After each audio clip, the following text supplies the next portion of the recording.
Hello friends, ഇന്ന് നമ്മൾ കാണാൻ പോകുന്നത് ദ ലാൻഡ് ഓഫ് വാരിയേഴ്സ് എന്ന സീരീസിന്റെ 30ാമത്തെ എപ്പിസോഡാണ്. ഇതിന് മുമ്പത്തെ ഭാഗങ്ങൾ കാണാത്തവർക്ക് വേണ്ടി പ്ലേലിസ്റ്റിന്റെ ലിങ്ക് ഡിസ്ക്രിപ്ഷനിൽ ഇട്ടിട്ടുണ്ട്. ഞാൻ ഉണ്ടാക്കിയിരിക്കുന്ന 2 ആപ്ലിക്കേഷൻസ് വഴി അപ്ലോഡ് ചെയ്യുന്ന വീഡിയോസ് നിങ്ങൾക്ക് നേരത്തെ കാണുവാൻ സാധിക്കും. നിങ്ങൾക്ക് ഈ ആപ്ലിക്കേഷൻസ് വെബ്സൈറ്റിൽ നിന്ന് ഡൗൺലോഡ് ചെയ്യാവുന്നതാണ്. വെബ്സൈറ്റിന്റെ ലിങ്ക് ഡിസ്ക്രിപ്ഷനിൽ ഇട്ടിട്ടുണ്ട്. കഴിഞ്ഞ എപ്പിസോഡിന്റെ അവസാനത്തിൽ നമ്മൾ കണ്ടത് ടാങ്സാനും റോങ് ഒക്കെ ലേലത്തിന് പോകണം എന്ന് പറയുന്നതാണ്. ഈ എപ്പിസോഡിന്റെ തുടക്കത്തിൽ തന്നെ ആ ലേലമാണ് കാണിക്കുന്നത്. ടാങ്സാനും മറ്റുള്ളവരും ലേലം നടക്കുന്ന സ്ഥലത്ത് എത്തിച്ചേർന്നിരിക്കുന്നു. കുറച്ചു കഴിയുമ്പോൾ അവിടേക്ക് മൈൽസും മറ്റുള്ളവരും വരുന്നു. ടാങ്സാനെയും മറ്റുള്ളവരെയും കണ്ടു കഴിയുമ്പോൾ മൈൽസ് ആലോചിക്കുന്നുണ്ട്, ഇവർ എവിടെയും ഉണ്ടല്ലോ, കുഴപ്പമില്ല, ഇന്നിവർ വെറും കൈയോടെ ആയിരിക്കും പോകാൻ പോകുന്നത്. അവരെ ഒരു പാഠം പഠിപ്പിക്കണം എന്ന രീതിയിൽ മൈൽസ് അവിടെ വന്നിരിക്കുമ്പോൾ പേടിച്ച് അടുത്തുള്ള എല്ലാവരും മാറി നിൽക്കുന്നുണ്ട്. അതെല്ലാം കണ്ടു കഴിയുമ്പോൾ സൈക്കോയെ പോലെ മൈൽസ് സന്തോഷിക്കുന്നു. ടാങ്സാനും മറ്റുള്ളവരും മൈൽസും കൂട്ടരെയും കണ്ടു കഴിയുമ്പോൾ ഇത് നല്ല രീതിയിൽ അവസാനിക്കാൻ പോകുന്നില്ല എന്ന് മനസ്സിലാക്കുന്നുണ്ട്. റോങ് ആകട്ടെ നമുക്ക് ആവശ്യമുള്ള സാധനങ്ങൾ ഏറ്റവും കുറഞ്ഞ വിലക്ക് വാങ്ങണം എന്ന് പറയുന്നു. വൂ ആകട്ടെ ഇതേ സമയം അവൾ എടുത്ത ഗ്ലാസ് മര്യാദക്ക് ടേബിളിൽ പോലും വെക്കാനാകാതെ നിലത്ത് വീഴ്ത്താൻ പോകുന്നുണ്ട്. ടാങ്സാൻ ആണ് അത് പിടിച്ച് ടേബിളിൽ നല്ലവണ്ണം വെക്കുന്നത്. സ്പിരിച്വൽ സീലുള്ള വൂ അപ്പോൾ പറയുന്നുണ്ട്, ചെറിയ കാര്യം പോലും എനിക്ക് നല്ല രീതിയിൽ ചെയ്യാനാകുന്നില്ല. അതിനെ അതിജീവിക്കുന്നതിന് വേണ്ടി എന്തെങ്കിലും ചെറിയ രീതിയിലുള്ള ട്രെയിനിങ് നീ എനിക്ക് തന്നേ മതിയാകൂ. ടാങ്സാൻ അപ്പോഴേക്കും അവൻ തന്നെ ഉണ്ടാക്കിയ എല്ലാവരുടെയും ചിത്രങ്ങൾ അടങ്ങിയ പസിൽ പോലെയുള്ള ഒരു സാധനം പുറത്തെടുക്കുന്നു.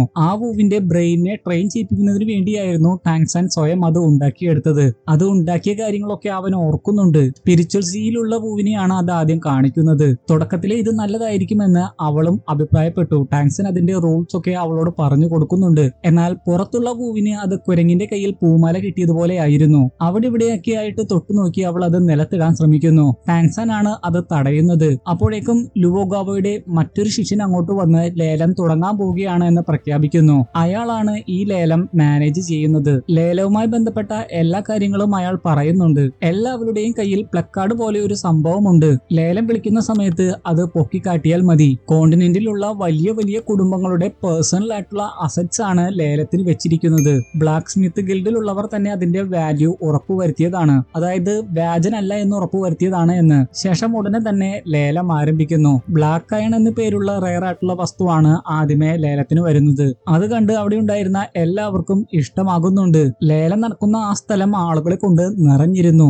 അതായത് അത്രമാത്രം റെയർ ആയിട്ടുള്ള ഐറ്റംസ് ആണ് ഇവിടെ ലേലത്തിന് വെച്ചിരിക്കുന്നതെന്ന് മനസ്സിലാക്കാം. റോങ് പോലും ഇത്രക്കും വലിയ ബ്ലാക്ക് അയൺ കണ്ടിട്ടില്ല എന്ന് പറയുന്നു. അത് ചെറിയ അളവിൽ ചേർത്താൽ മതി, ആയുധങ്ങൾ പവർഫുൾ ആകും. അതുകൊണ്ട് അവർ അത് വാങ്ങാൻ തന്നെ തീരുമാനിക്കുന്നു. അത് അവർക്ക് തന്നെ കിട്ടുമെന്നതിന്റെ വക്കിലെത്തിയ സമയത്തായിരുന്നു മൈൽസ് കേറ്റി വിളിച്ചത്. ഒരു പ്രാവശ്യം കൂടി കേറ്റി വിളിച്ച് അവരത് സ്വന്തമാക്കാൻ ശ്രമിച്ചതായിരുന്നു. പക്ഷേ മൈൽസ് ആകട്ടെ വീണ്ടും കേറ്റി വിളിച്ചു. അതുകൊണ്ട് അവസാനം അവർക്കത് നഷ്ടമാവുകയാണ് ഉണ്ടായത്. അതിനുശേഷം അടുത്ത വസ്തുവിന്റെ കാര്യത്തിലും അത് തന്നെയാണ് സംഭവിച്ചത്. മൈൽസിന്റെ കൂടെയുള്ള വ്യക്തി അപ്പോൾ മൈൽസിനോട് ചോദിക്കുന്നുണ്ട്, ഇത്രയ്ക്കും വിലയ്ക്കൊക്കെ ഇത് വർത്താണോ എന്ന്. എന്നാൽ അത് കേട്ട് ദേഷ്യത്തോടെ മൈൽസ് അവനോട് പറയുകയാണ്, ആരാടാ നിന്നെ മാർഷൽ സോഹാളിന്റെ ഓഫീസറായിട്ട് തെരഞ്ഞെടുത്തത്? നീ എന്നെ പഠിപ്പിക്കാൻ നിൽക്കണ്ട, നീ അവരെ ശ്രദ്ധിക്കാൻ നോക്കൂ. ഞാൻ നിങ്ങളോട് പറഞ്ഞില്ലേ ഇന്ന് അവർ വെറും കൈയോടെ ആയിരിക്കും പോകാൻ പോകുന്നതെന്ന്. ടാങ്സാൻ ആകട്ടെ അതെല്ലാം കണ്ട് ചിരിക്കുകയായിരുന്നു. റോങ്ങിനോടാകട്ടെ അവൻ നിർത്താതെ കേറ്റി വിളിക്കാനും പറയുന്നു. അവസാനം വലിയ എമൗണ്ടിൽ എത്തുമ്പോൾ റോങ്ങിനോട് ടാങ്സാൻ നിർത്താൻ പറയുന്നു.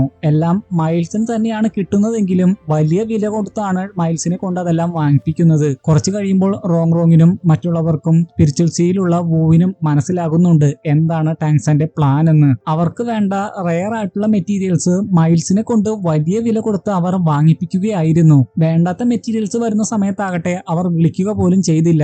മൈൽസും വിളിക്കാൻ നിന്നില്ല. എന്തുകൊണ്ടാണ് അവർ ഇങ്ങനെ ചെയ്യുന്നതെന്ന് കുറച്ച് കഴിയുമ്പോൾ മനസ്സിലാകും. മൈൽസ് ആകട്ടെ അവരെ കൊണ്ട് ഒന്നും വാങ്ങിപ്പിക്കാൻ സാധിക്കാത്തതിൽ വലിയ സന്തോഷത്തിലാണ്. റോങ് പറഞ്ഞിരുന്നു അവൻ പ്രതികാരം വീട്ടുകയാണെന്ന്. അപ്പോൾ ഓസ്കാർ പറഞ്ഞിരുന്നു, നേരത്തെ ആ സ്ട്രീറ്റിൽ വെച്ച് നീ അവനെ അവഹേളിച്ചു വിട്ടതല്ലേ, അതിന്റെ പ്രതികാരം വീട്ടുന്നതാണ്. അതിനുശേഷം വരുന്നത് വളരെ റെയർ ആയിട്ടുള്ള ഒരു ആർമർ ആയിരുന്നു. ക്ഷമിക്കണം, ഒരു ആർമർ അല്ല, 2 ആർമറുകൾ ഉണ്ടായിരുന്നു.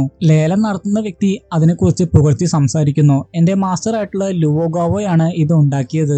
ഈയിടെയായിട്ട് അദ്ദേഹം അധികം സാധനങ്ങളൊന്നും ഉണ്ടാക്കുന്നില്ല. ഉണ്ടാക്കുന്ന സാധനങ്ങളാകട്ടെ വളരെ റെയർ ആയിട്ടാണ് ലേലത്തിന് വെക്കാറുള്ളൂ. ഇത് വളരെ ഫ്ലെക്സിബിൾ ആയിട്ടുള്ള 2 ആർമറുകളാണ്. 60 ലെവൽ താഴെയുള്ളവരുടെ അറ്റാക്ക് ഇത് നിഷ്പ്രയാസം തടയും. ചുരുക്കി പറഞ്ഞാൽ ഇത് അണിയുന്നവർക്ക് 2 ലൈഫ് ഉണ്ടാകും.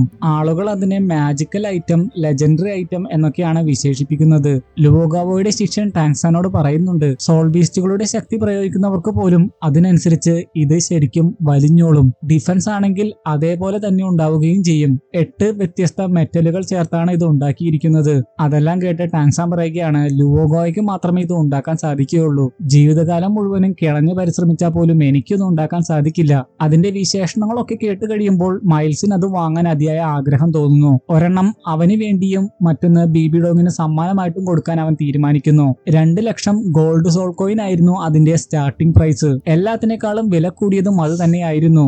മൈൽസ് ഒരു 100 ഗോൾഡ് സോൾ കോയിൻ കൂടി ആഡ് ചെയ്ത് അത് എനിക്ക് തരാൻ പറയുന്നു. എന്നാൽ ടാങ്സാൻ അപ്പോൾ പറയുകയാണ്, നമുക്കൊരു കളി കളിച്ചാലോ. ശേഷം റോങ് ആക്ഷൻ കാണിക്കുന്നു. അത് മനസ്സിലാക്കി റോങ് 100 ഗോൾഡ് സോൾ കോയിൻ കൂടി കയറ്റി വിളിക്കുന്നു. മൈൽസ് അത് കേട്ട് പറയുകയാണ്, വെറും 100 ഗോൾഡ് സോൾ കോയിൻ കയറ്റി വിളിച്ച് ഇവർ പ്രശ്നമുണ്ടാക്കാൻ ശ്രമിക്കുകയാണ്. ടാങ്സാൻ പറയുകയാണ്, കൂടുതൽ കാശ് കൊടുക്കുന്നവർക്ക് ഇത് വാങ്ങാം, നിങ്ങൾക്ക് വാങ്ങാൻ താല്പര്യമില്ലെങ്കിൽ വിട്ട് കളഞ്ഞേക്കൂ. ഓസ്കാർ അപ്പോൾ കളിയാക്കി ചോദിക്കുകയാണ്, എന്തേ നിങ്ങളുടെ കയ്യിൽ കാശില്ലേ? അത് മൈൽസിനെ ശരിക്കും ചൊടിപ്പിച്ചു.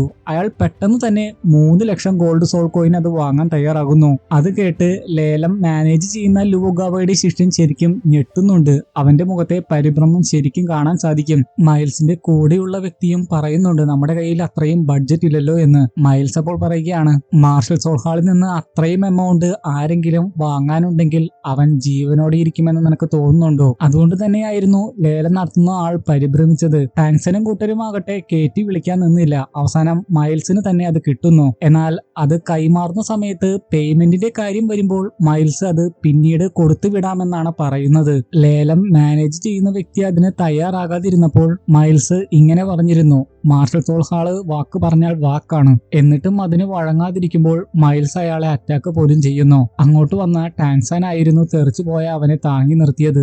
റോങ് ദേഷ്യത്തോടെ നിങ്ങൾക്ക് നിയമം ബാധകമല്ലേ എന്ന് ചോദിക്കുന്നു. ദേഷ്യത്തോടെ മൈൽസ് പറയുകയാണ്, രാവിലെ തെരുവിൽ വെച്ച് ഞങ്ങളെ കൊള്ളയടിച്ചു, ഇപ്പോഴിതാ ഇവിടെയും വെച്ച് ഞങ്ങളെ കൊള്ളയടിക്കാൻ പോകുന്നു. നിങ്ങൾക്ക് എന്ത് ആർത്തിയാണ്?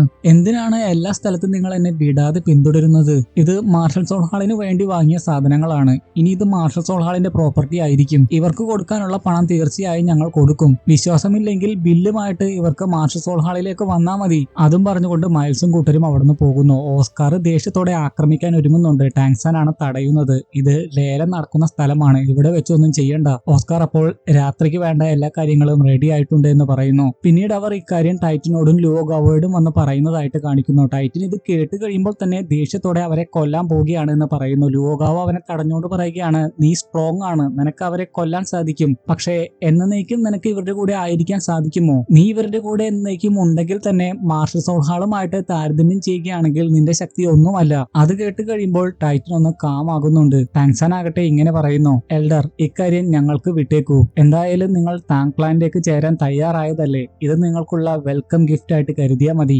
ലുവോഗാവോയോടാണ് ഇക്കാര്യം പറയുന്നത്. പിന്നെ കാണിക്കുന്നത് മൈൽസിനെയും മറ്റുള്ളവരെയുമാണ്. മൈൽസിന്റെ കൂടെയുള്ള ഒരു വ്യക്തി പറയുകയാണ്, എൽഡേഴ്സ് ടോക്കൺ ഉള്ളവനെയാണ് നമ്മൾ ചൊറിഞ്ഞത്, എന്തെങ്കിലും പ്രശ്നം ഉണ്ടാകുമോ? മൈൽസ് പറയുകയാണ്, അവനെ കണ്ടാൽ അറിയില്ലേ, അവൻ എൽഡർ ഒന്നുമല്ല, ടാങ്സാനെയാണ് ഉദ്ദേശിക്കുന്നത്. അത് മാത്രമല്ല, ഞാൻ എന്തിനാണ് അവനെ പേടിക്കുന്നത്? ബിബി ഡോങ്ങിന് ഞാൻ ഇതിനെക്കുറിച്ച് എഴുതിയിട്ടുണ്ട്. കൂടാതെ ഇതെല്ലാം നമ്മൾ ബിബി ഡോങ്ങിനല്ലേ കൊടുക്കാൻ പോകുന്നത്. മൈൽസിന്റെ കൂടെയുള്ളവർ മൈൽസിന്റെ ബുദ്ധി അപാരം തന്നെ എന്ന് പറയുന്നു. ശേഷം മൈൽസ് വെപ്പൺസ് റെഡി ആയോ എന്ന് ചോദിക്കുന്നു. കൂടെയുള്ള വ്യക്തി പറയുകയാണ്, അവരെ കൊണ്ട് കഷ്ടപ്പെട്ട് പണിയിപ്പിച്ച് 5 ദിവസത്തിന് മുമ്പേ നമ്മൾ പണി തീർത്തിട്ടുണ്ട്, അതും നല്ല ക്വാളിറ്റിയിൽ തന്നെ. ശേഷം അത് കാണിച്ചു തരാമെന്ന് പറഞ്ഞ് അത് വെച്ചിരിക്കുന്ന സ്ഥലത്തേക്ക് പോകുന്ന സമയത്താണ് എന്തോ ഒരു സാധനം അയാളുടെ കഴുത്ത് തറച്ച് കയറുന്നത്. അത് ടാങ്സാന്റെ ആയുധമാണെന്നാണ് തോന്നുന്നത്. അവിടെ വെച്ച് തന്നെ അയാൾ ചോര വാർന്നു മരിക്കുന്നു. അതിനുശേഷം വാതിൽ തുറന്ന് പുറത്തേക്ക് വരുന്നത് ടാങ്സാനും ഓസ്കാറും മാഹോങ്ജുണുമായിരുന്നു. അവരുടെ മുഖത്ത് മുഖംമൂടിയും ഉണ്ടായിരുന്നു. മൈൽസ് ദേഷ്യത്തോടെ ചോദിക്കുകയാണ്, മാർഷൽ സോൾ ഹാളിനെ തൊടാൻ നിങ്ങൾക്ക് ഇത്രയ്ക്കും ധൈര്യമോ? ടാങ്സാനും മറ്റുള്ളവരും പറയുകയാണ്, ഞങ്ങൾ മാർഷൽ സോൾ ഹാളിലുള്ളവരെ തെരഞ്ഞു പിടിച്ച് ആക്രമിക്കുന്നവരാണ്. മൈൽസ് അപ്പോൾ നിങ്ങൾക്ക് ഇത്രയ്ക്കും അഹങ്കാരമോ എന്ന് പറഞ്ഞുകൊണ്ട് അവന്റെ കൂടെയുള്ളവരെ ആക്രമിക്കാൻ വിടുന്നു. എന്നാൽ നിഷ്പ്രയാസം ടാങ്സാനും മറ്റുള്ളവരും അവരെ ആക്രമിച്ച് കൊന്നു കളഞ്ഞിരുന്നു. ടാങ്സാന്റെ സോൾ റിങ്ങുകളും ടാങ്സാൻ പുറത്തെടുത്തിരുന്നു. അത് കണ്ട് അവർ ഞെട്ടിയിട്ടുണ്ടായിരുന്നു. പക്ഷേ മൈൽസിന്റെ ഉത്തരവ് അനുസരിക്കാതെ അവർക്ക് വേറെ നിവർത്തിയില്ലായിരുന്നു. അതിനുശേഷം മൈൽസിനെ തന്നെ ബ്ലൂ സിൽവർ പ്ലാന്റ് ഉപയോഗിച്ച് ടാങ്സാൻ മൂടുന്നു. മൈൽസ് അപ്പോൾ മാർഷൽ സോൾ ഹാളിന്റെ പേര് പറഞ്ഞ് വീണ്ടും ഭീഷണിപ്പെടുത്താൻ നോക്കുന്നുണ്ട്. എന്നാൽ അതുകൊണ്ടൊന്നും ഒരു കാര്യവും ഉണ്ടായില്ല. മാർഷൽ സോൾ ഹാളിന് അവർ പുല്ലുവിലയാണ് കൊടുക്കുന്നതെന്ന് പറഞ്ഞു. മൈൽസ് ആകട്ടെ ദേഷ്യത്തോടെ ബ്ലൂ സിൽവർ പ്ലാന്റ് തകർത്തതിന് ശേഷം അവന്റെ സർവ്വശക്തിയും ടാങ്സാന്റെ നേരെ പ്രയോഗിച്ചു. എന്നാൽ ടാങ്സാൻ അത് അടുത്തെത്തുമ്പോഴേക്കും ടെലിപ്പോർട്ട് ചെയ്ത് മൈൽസിന്റെ പുറകിൽ വന്ന് അവന്റെ സോൾ ബോൺ ഉപയോഗിച്ച് മൈൽസിനെ കുത്തിക്കൊല്ലുന്നു. മാഹോങ്ജുൺ ആകട്ടെ ബന്ധനസ്ഥതയായിരുന്ന എല്ലാ ബ്ലാക്ക് സ്മിത്തുകളെയും മോചിപ്പിക്കുന്നു. മൈൽസ് മരിച്ചു എന്ന് അറിഞ്ഞപ്പോൾ അവരുടെ സന്തോഷം ഒന്ന് കാണാൻ കാണേണ്ടതായിരുന്നു. ഏറെ നാളുകൾക്ക് ശേഷം സ്വാതന്ത്ര്യവും കിട്ടുകയാണല്ലോ. അക്കാര്യം മാ ഹോങ് ജുൻ അതിനുശേഷം ടാങ്സാനെ വന്നറിയിക്കുന്നു. ശേഷം ഓസ്കാറിനോട് മോതിരം എവിടെ എന്ന് ചോദിക്കുമ്പോൾ ഓസ്കാർ ഇവിടെയുണ്ട് എന്ന് പറഞ്ഞൊരു മോതിരം കൊടുക്കുന്നുണ്ട്. അതിനുശേഷം മരിച്ചു കിടക്കുന്നവരോട് എന്ന പോലെ ടാങ്സാൻ പറയുകയാണ്, നിങ്ങളുടെ കാൽ കീഴിൽ നിങ്ങൾ കാരണം മരിച്ച പാവപ്പെട്ട ബ്ലാക്ക് സ്മിത്തുകൾ കിടക്കുന്നുണ്ട്. അനീതിക്കെതിരെ നീതി ശക്തി പ്രാപിക്കുമെന്ന് പറഞ്ഞ് ഒരു തെളിവും അവശേഷിപ്പിക്കാതെ മാ ഹോങ് ജുണിന്റെ തീയുടെ ശക്തി ഉപയോഗിച്ച് ആ സ്ഥലമാകെ കത്തിക്കരിച്ചു കളയുന്നു. ലുവോ ഗാവോയെ നോക്കുകയാണെങ്കിൽ അയാൾ നല്ല ആകുലതയിലാണ്. ടാങ്സാനും മറ്റുള്ളവരും പോയിട്ട് കുറെ നേരമായല്ലോ, അവർക്ക് എന്തെങ്കിലും പറ്റിയിട്ടുണ്ടാകുമോ എന്ന് പോലും അയാൾ പേടിക്കുന്നു. ടൈറ്റൻ അപ്പോൾ അയാളെ ശകാരിച്ചുകൊണ്ട് മിണ്ടാതിരിക്കാൻ പറയുന്നു. ലുവോ ഗാവോ പറയുകയാണ്, എന്റെ ആകുലത നിമിത്തമാണ് ഞാൻ അങ്ങനെ പറഞ്ഞത്. ശേഷം ടെൻഷൻ അടിച്ച് തന്റെ ശിഷ്യനോട് പറഞ്ഞ ഒരു ഗ്രൂപ്പ് തന്നെ ഉണ്ടാക്കി അവരെ രക്ഷിക്കാൻ പോകാമെന്ന് തീരുമാനിക്കുന്നുണ്ട്. എന്നാൽ അപ്പോഴേക്കും ടാങ്സാനും മറ്റുള്ളവരും അവിടെ എത്തി ഉടനെ തന്നെ പാക്ക് ചെയ്ത് ഇവിടുന്ന് പുറപ്പെടാം എന്ന് പറയുന്നു. മാ ഹോങ് ജുൺ ആകട്ടെ ഇങ്ങനെ പറയുന്നു, ബന്ധനസ്ഥിതിയിലായിരുന്ന എല്ലാ ബ്ലാക്ക് സ്മിത്തുകളെയും മോചിപ്പിച്ചിട്ടുണ്ട്. മാർഷൽ സോൾ ഹാളിലുള്ളവരെ ആകട്ടെ നരകത്തിലേക്ക് അയച്ചിട്ടുണ്ട്. ടാങ്സാൻ പറയുകയാണ്, ഇതുകൊണ്ട് തന്നെയാണോ ഒരുപാട് രഹസ്യ ആയുധങ്ങൾ ഉണ്ടാക്കാൻ ഞങ്ങൾ തീരുമാനിച്ചത്. മാർഷൽ സോൾ ഹാൾ ഇതിനെപ്പറ്റി അന്വേഷിക്കുകയാണെങ്കിൽ തീർച്ചയായും ബ്ലാക്ക് സ്മിത്തിന്റെ പുറകെ വരും. ആ സമയത്ത് അവരെ നേരിടാൻ ഈ വെപ്പൺസ് തീർച്ചയായും നിങ്ങൾക്ക് ഉപകരിക്കും. അതുമാത്രമല്ല താങ്ക്ലാനും നിങ്ങളുടെ കൂടെ ഉണ്ടാകും. ഒരു വാക്ക് പറഞ്ഞാൽ മതി. ലുവോ ഗാവോയും ശിഷ്യനും അതിന് ഒരുപാട് നന്ദി പറയുന്നു. ഓസ്കാർ ആകട്ടെ മൈൽസിന്റെ മോതിരം ലുവോ ഗാവോയുടെ ശിഷ്യന് കൊടുക്കുന്നു. മൈൽസ് ജീവിതകാലം മുഴുവനും സമ്പാദിച്ചത് അതിന്റെ ഉള്ളിലുണ്ടായിരുന്നു. ലുവോ ഗാവോയുടെ ശിഷ്യൻ അത് സ്വീകരിക്കാതിരിക്കുമ്പോൾ ഓസ്കാർ പറയുകയാണ്, ഇത് നിനക്ക് വേണ്ടിയുള്ളതല്ല, സമയമാകുമ്പോൾ ഇവിടുത്തെ ജനങ്ങൾക്ക് തന്നെ നീ ഇത് കൊടുക്കണം. അത് കേട്ട് കഴിയുമ്പോൾ ലുവോ ഗാവോയുടെ ശിഷ്യൻ സന്തോഷത്തോടെ അത് വാങ്ങി നന്ദി പറയുന്നു. ശേഷം ടാങ്സാൻ പറയുകയാണ്, ഉടനെ തന്നെ നമ്മൾ പുറപ്പെടണം. തിയാൻഡുവോ സിറ്റിയിൽ ബിബിഡോങ് വലിയ എന്തോ പ്ലാൻ ചെയ്യുന്നുണ്ട്, അത് നമുക്ക് തടയണം. ലുവോ ഗാവോ അപ്പോൾ എല്ലാ ഉത്തരവാദിത്തങ്ങളും തന്റെ ശിഷ്യനെ ഏൽപ്പിക്കുന്നു. അവന്റെ ശിഷ്യരിൽ ഏറ്റവും കഴിവുള്ളവൻ അവനാണ്. അവനോട് ഇങ്ങനെയും പറയുന്നുണ്ട്, ബ്ലാക്ക് സ്മിത്ത് ഗിൽഡിനെ പഴയ പ്രതാപകാലത്തിലേക്ക് നിനക്ക് കൊണ്ടുവരാൻ സാധിക്കുമെന്ന് ഞാൻ വിശ്വസിക്കുകയും ചെയ്യുന്നു എന്ന്. താല്പര്യമില്ലാതെയാണ് ലുവോ ഗാവോയുടെ ശിഷ്യൻ അത് ഏറ്റെടുക്കുന്നതെങ്കിലും അവസാനം ലുവോ ഗാവോയെ നിരാശപ്പെടുത്തില്ല എന്ന് പറയുന്നുണ്ട്. മാ ഹോങ് ജുണും ടാങ്സാനും ആകട്ടെ അതിനുശേഷം അവർ രക്ഷിച്ച കുട്ടിയെ കുറിച്ച് സംസാരിക്കുന്നു. അവനിപ്പോൾ അനാഥനാണല്ലോ, ആ കുട്ടിയെ കൂടി നോക്കാൻ ലുവോ ഗാവോയുടെ ശിഷ്യനോട് പറയുന്നു. അപ്പോഴേക്കും ബായ്ചങ് അവിടെ എത്തി പോകാനുള്ള എല്ലാ കാര്യങ്ങളും റെഡി ആയിട്ടുണ്ട് എന്ന് പറയുന്നു. ആ കുട്ടിയുടെ കാര്യവും പറയുന്നുണ്ട്. മാ ഹോങ് ജുൺ പറയുകയാണ്, അത് തന്നെയായിരുന്നു ഞങ്ങൾ സംസാരിച്ചുകൊണ്ടിരുന്നത്. ലുവോ ഗാവോയുടെ ശിഷ്യൻ പറയുകയാണ്, ഞാൻ എന്റെ ശിഷ്യനായിട്ട് നല്ല കുട്ടിയായി ഞാൻ അവനെ വളർത്തും. അതിനുശേഷം ടാങ്സാൻ വൂവിന്റെ അടുത്തേക്ക് വന്ന് കൈ നീട്ടിക്കഴിയുമ്പോൾ വൂ പേടിച്ച് ബോധം കെടുന്നുണ്ട്. ടാങ്സാന് മനസ്സിലാകുന്നുണ്ട് അവന്റെ കില്ലിംഗ് ഇന്റന്റ് കാരണമാണ് പേടിച്ച് വൂ ബോധം കെട്ടതെന്ന്. ശേഷം ആ രാത്രിയിൽ തന്നെ അവർ അവിടം വിടുന്നതായിട്ട് കാണിക്കുന്നു. പിറ്റേ ദിവസമാകട്ടെ മാർഷൽ സോൾ ഹാളിന്റെ ബിൽഡിംഗ് കത്തി നശിക്കപ്പെട്ടിരിക്കുന്നതായിട്ട് കണ്ടു കഴിയുമ്പോൾ അവിടുത്തെ ആളുകൾ അത് തന്നെ വേണമെന്നൊക്കെ പറഞ്ഞ് കയ്യിൽ കിട്ടിയതൊക്കെ അതിന്റെ നേരെ എടുത്ത് എറിയുന്നുണ്ടായിരുന്നു.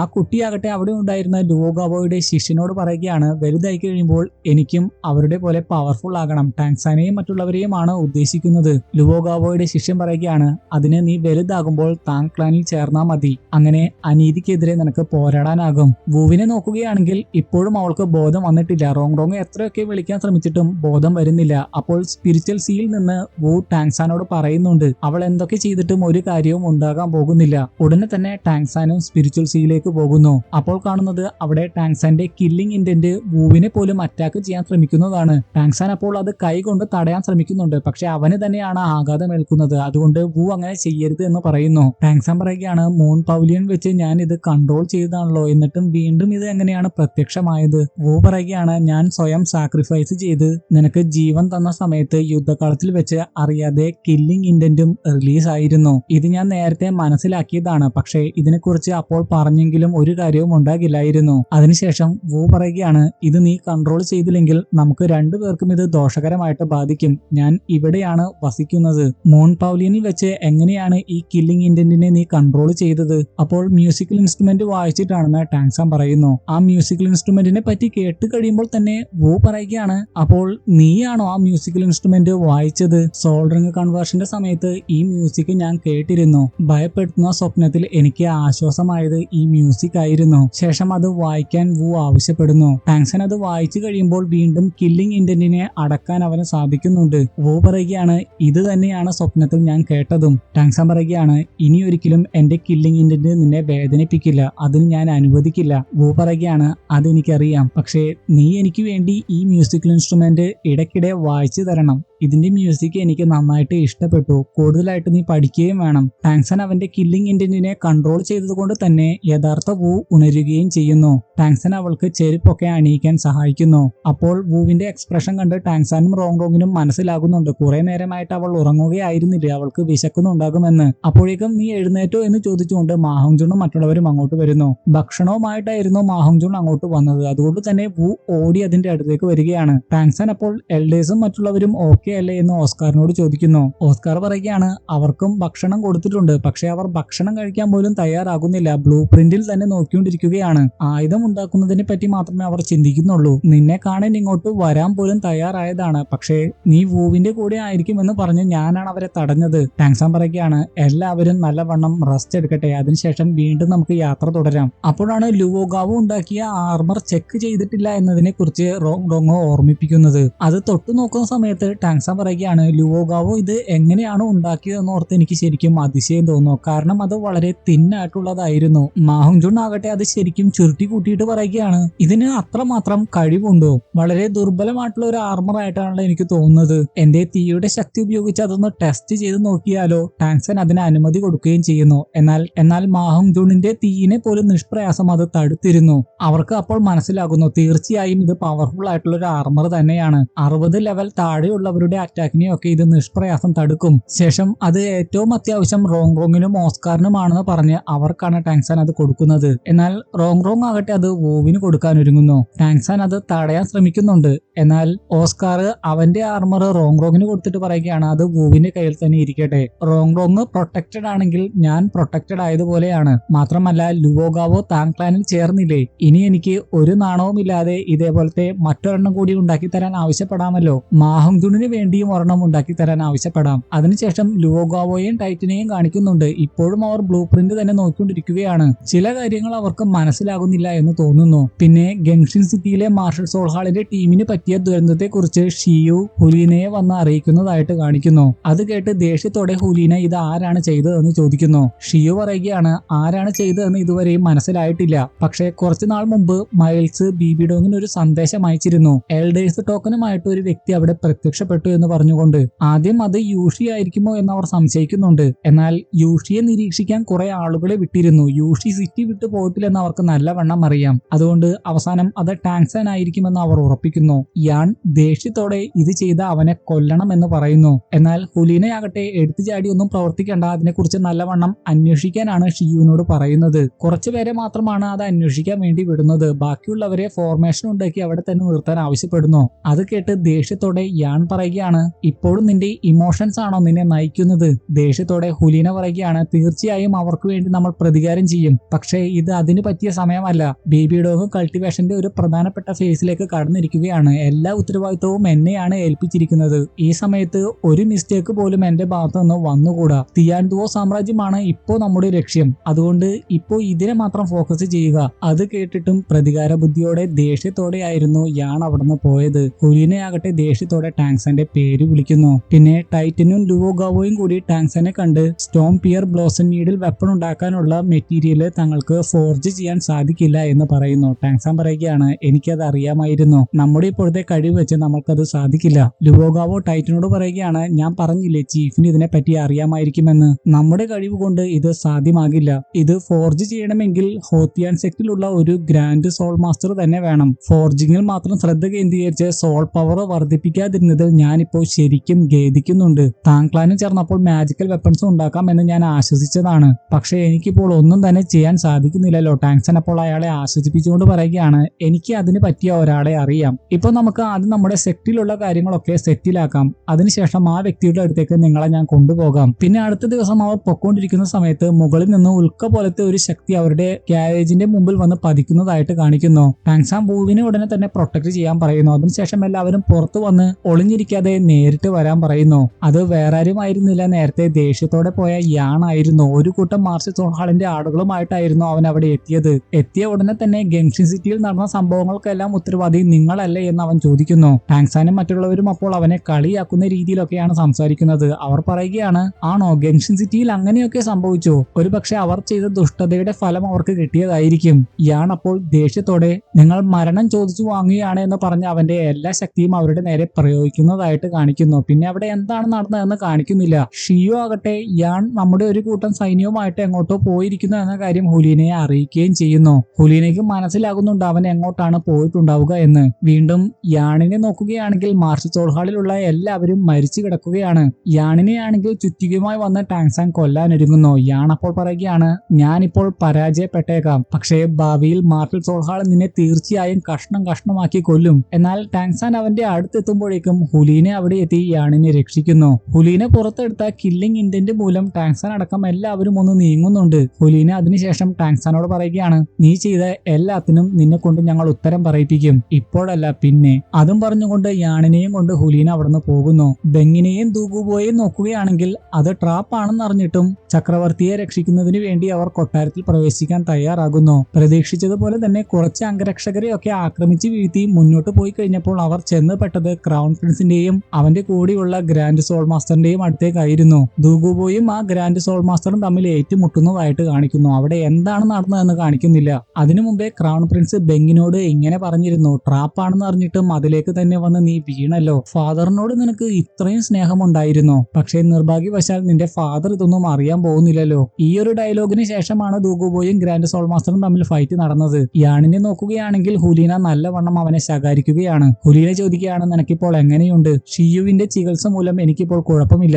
നിന്നെ ഞാൻ ഇതിലേക്ക് വലിച്ചിഴക്കാൻ ആഗ്രഹിക്കുന്നില്ല. ഹുലീന അപ്പോൾ ദേഷ്യത്തോടെ പറയുകയാണ്, വലിച്ചിഴക്കാൻ ആഗ്രഹിക്കുന്നില്ലെന്നോ? നീ ചെയ്ത തെറ്റ് മൂലം മാർഷൽ സോൾഹാളിന്റെ ഒരുപാട് ആളുകൾ മരിച്ചിരിക്കുന്നു. ശത്രുക്കളെ അലേർട്ട് ആക്കിയിരിക്കുന്നു. മരണശിക്ഷയിലും കുറഞ്ഞ ശിക്ഷ നിനക്ക് തരാൻ പാടില്ല. എന്ത് ശിക്ഷയാണ് നിനക്കിപ്പോൾ വേണ്ടത്? എന്തും തന്നെ ചെയ്യാൻ തയ്യാറാണ് എന്ന് അവൻ പറയുന്നു. ഹുലീന അപ്പോൾ പറയുകയാണ്, പക്ഷെ നീ അതൊന്നും താങ്ങില്ല. അപ്പോഴേക്കും ഷിയോ അവിടെ എത്തി പറയുകയാണ്, തിയാൻഡുവോ സാമ്രാജ്യത്തിലെ കൊട്ടാരത്തിൽ നിന്ന് നമുക്ക് സന്ദേശം കിട്ടിയിട്ടുണ്ട്. ഹുലീന ഉടനെ തന്നെ പറയുകയാണ്, നമുക്ക് പ്രവർത്തിക്കാനുള്ള സമയമായിരിക്കുന്നു, എല്ലാവരോടും റെഡിയാകാൻ പറയൂ. ശേഷം അവർ തിയാൻഡുവോ സിറ്റിയിലേക്ക് പോകാനാണ് പ്ലാൻ ചെയ്യുന്നത്. ഇയാണിനോട് പറയുകയാണ്, നിനക്ക് മരിക്കാതിരിക്കണമെങ്കിൽ ഇത് നിന്റെ അവസാന അവസരമായിട്ട് കരുതണം. യുദ്ധക്കളത്തിൽ നിന്റെ ശക്തി എന്താണെന്ന് കാണിച്ചു കൊടുക്കണം. നിന്റെ കഴിവിന്റെ പരമാവധി ശ്രമിക്കണം. അതിനുശേഷം ടാങ്സാനും മറ്റുള്ളവരും അവരുടെ സ്ഥലത്തെത്തി കഴിയുമ്പോൾ അവിടെ മുബായിയെയും ഷൂക്കിങ്ങിനെയും കാണുന്നു. ഗങ്ഷൻ സിറ്റിയിൽ നടന്ന കാര്യങ്ങളൊക്കെ അവരും അറിഞ്ഞിരുന്നു. അവരുടെ ഫാദറിന്റെ അനുമതി മേടിച്ചുകൊണ്ടാണ് അവരവിടെ എത്തിയിരിക്കുന്നത്. ടാങ്സാന്റെയും മറ്റുള്ളവരുടെയും സഹായത്തിന് വേണ്ടി തന്നെയാണ് അവരും അവിടെ എത്തിയിരിക്കുന്നത്. ലുവോഗാവയെ കണ്ടു കഴിയുമ്പോൾ തന്നെ മുബായി അത് ആരാണ് എന്ന് ഊഹിച്ചെടുക്കുന്നുണ്ട്. അതിനുശേഷം ലുവോഗാവോ എല്ലാവരോടും ചിരിച്ച് സംസാരിച്ച് പെട്ടെന്ന് ഫ്രണ്ട്ലി ആകുന്നുണ്ട്. നിയോഗാവോ ലുവോഗാവോയോട് പറയുകയാണ്, ടൈറ്റൻ നിങ്ങളെ കുറിച്ച് എപ്പോഴും പറയാറുണ്ട്. ലുവോഗാവോ അപ്പോൾ അവരോട് പറയുകയാണ്, ഞാൻ ടൈറ്റിന്റെ ഫ്രണ്ടാണ്. ടൈറ്റിന്റെ ഫ്രണ്ട് എന്ന് പറയുമ്പോൾ എന്റെ ഫ്രണ്ടാണ്. നമ്മളിപ്പോൾ ഒരു ഫാമിലി ആയിരിക്കുന്നു. ശേഷം ഒരുമിച്ച് അവർ ആർപ്പ് വിളിക്കുകയൊക്കെ ചെയ്യുന്നു. ടാങ്സാൻ ആകട്ടെ ബായ്ഹയോട് കളക്ട് ചെയ്ത ഇൻഫർമേഷൻസ് ചോദിക്കുന്നു. അതിൽ നിന്ന് അവർക്ക് മനസ്സിലാകുന്നു മാർഷൽ സോൾഹാളിന്റെ ആളുകൾ ഷെക്ക് അക്കാദമിയുടെ പരിസരത്തും ക്യുബർ അംബർ പഗോഡയുടെ പുതിയ കേന്ദ്രത്തിന്റെ പരിസരത്തും തിയാൻഡുവോ സാമ്രാജ്യത്തിലെ സോൾ മാസ്റ്റേഴ്സ് ലീജിയന്റെ പരിസരത്തും തമ്പടിച്ചിട്ടുണ്ട് എന്ന് മനസ്സിലാകുന്നു. ടാങ്സാൻ പറയുകയാണ്, അവരെന്തോ വലിയ പദ്ധതിയാണ് വിഭാവന ചെയ്യുന്നത്. ഗങ്ഷൻ സിറ്റിയിൽ വെച്ച് മാസ്റ്റർ യൂഷിക്കും റോങ്ങിന്റെ ഫാദറിനും ഞാൻ ഇതിനെക്കുറിച്ച് സന്ദേശം അയച്ചിരുന്നു. അതുകൊണ്ട് അവർ അലേർട്ടാണ്. എങ്കിലും ഇതിനെക്കുറിച്ചും റോങ്ങിന്റെ ഫാദറിന് സന്ദേശം അയക്കണം. ഒരു കുഞ്ഞു പോലും അറിയാതെയാണ് നമ്മൾ പ്രവർത്തിക്കേണ്ടത്. താങ്ക്ലാനിൽ എല്ലാവരും അലേർട്ട് ആയിട്ടിരിക്കണം. വലിയൊരു യുദ്ധത്തെയാണ് നമ്മൾ നേരിടാൻ പോകുന്നത്. ഇതോടെ ഈ എപ്പിസോഡും ഇവിടെ അവസാനിച്ചിരിക്കുകയാണ്. അടുത്ത വീഡിയോയിൽ നമ്മൾ ഉടനെ തന്നെ കാണും. അതുവരെ ഗുഡ് ബൈ.